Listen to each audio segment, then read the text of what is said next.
मुख्यमंत्री योगी आदित्यनाथ के नेतृत्व में पिछले 8 वर्षों में पारदर्शी और निष्पक्ष भर्ती प्रक्रिया के जरिए युवाओं को नई पहचान और वैश्विक मंच प्रदान किया गया है। इसी कड़ी में गुरुवार को लखनऊ के लोक भवन में आयोजित एक भव्य समारोह में सीएम योगी ने आयुष विभाग और गृह विभाग के लिए उत्तर प्रदेश लोक सेवा आयोग यानी यूपीपीएससी एवं उत्तर प्रदेश अधीनस्थ सेवा चयन आयोग द्वारा चयनित 283 चिकित्सा अधिकारियों और कनिष्ठ प्रयोगशाला सहायकों को नियुक्ति पत्र वितरित किए। इस दौरान सीएम योगी ने नवचयनित अभ्यर्थियों को संबोधित करते हुए कहा कि देश की सेवा नारों या भाषणों से नहीं बल्कि ईमानदारी से अपने कर्तव्यों का निर्वहन करने से ही होता है। उन्होंने नवचयनितों से अपील की कि वे पूरी तत्परता और पारदर्शिता के साथ अपने दायित्वों का निर्वहन करें ताकि उत्तर प्रदेश देश की अग्रणी अर्थव्यवस्था बनने की दिशा में तेजी से आगे बढ़ सके।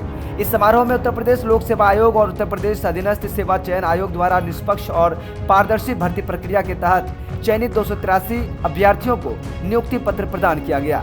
इनमें आयुष विभाग के 163 चिकित्सा अधिकारी, 2 रीडर, 19 प्रोफेसर, 3 प्रवक्ता और गृह विभाग के तहत विधि विज्ञान प्रयोगशाला के 96 कनिष्ठ प्रयोगशाला सहायक शामिल हैं।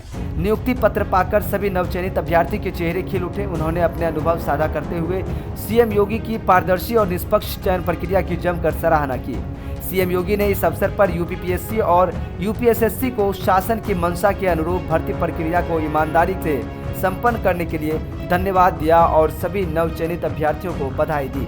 बीते 8 वर्षों में 8.30 लाख सरकारी नौकरियां दी गई। सीएम योगी ने अपने संबोधन में पिछले 8 वर्षों की उपलब्धियों की चर्चा करते हुए कहा कि पिछले 8 वर्षों में हमने प्रदेश में 8,30,000 युवाओं को सरकारी नौकरियां दिए हैं। अगर यह नियुक्तियां शुचिता और पारदर्शिता के साथ नहीं होती तो ये सभी मामले कोर्ट में लंबित हो जाते और एक भी भर्ती पूरी नहीं हो पाती।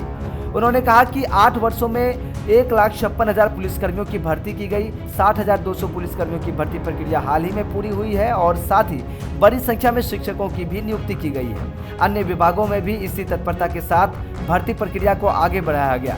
सीएम योगी ने कहा कि जब प्रशिक्षित और दक्ष कर्मी शासकीय सेवा का हिस्सा बनते हैं तो कार्य पद्धति में तेजी आती है। यही वजह है कि उत्तर प्रदेश आज बीमारू राज्य नहीं बल्कि देश की अर्थव्यवस्था का ग्रोथ इंजन बनकर उभरा है। सीएम योगी ने 2017 से पहले की प्रदेश की स्थिति और पूर्ववर्ती सरकारों पर हमला बोलते हुए कहा कि 8 वर्ष पहले यूपीपीएससी, यूपीएसएससी और पुलिस भर्ती बोर्ड की कार्य पद्धति पर गंभीर सवाल उठाते हुए कहा कि हाई कोर्ट से लेकर सुप्रीम कोर्ट तक याचिकाएं लंबित रहती थी। तत्कालीन सरकार और आयोगों की कार्य पद्धति पर माननीय न्यायालय ने भी सवाल खड़े किए थे। उस समय उत्तर प्रदेश को बीमारू राज्य कहा जाता था, लेकिन असल में बीमारू तत्कालीन व्यवस्था थी और निर्णय की स्थिति के कारण समाज का हर तबका तबाह था।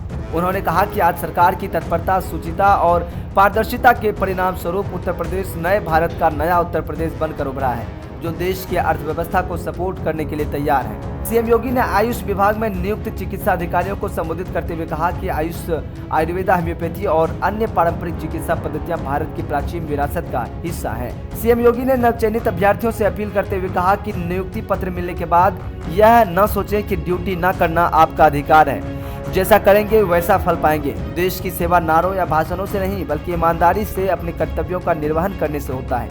जो काम कल करना है उसे आज ही निपटा लें। उन्होंने कहा कि तत्परता और पारदर्शिता से काम करने का जनता उनकी कार्य पद्धति को स्वीकार करेगी। वे सफलता की नई ऊंचाइयों को छू सकेंगे। सीएम योगी ने नवचयनित अभ्यर्थियों और उनके परिवारों को शुभकामनाएं देते हुए विश्वास जताया कि वे उत्तर प्रदेश को देश की अग्रणी अर्थव्यवस्था बनाने में अपना योगदान देंगे।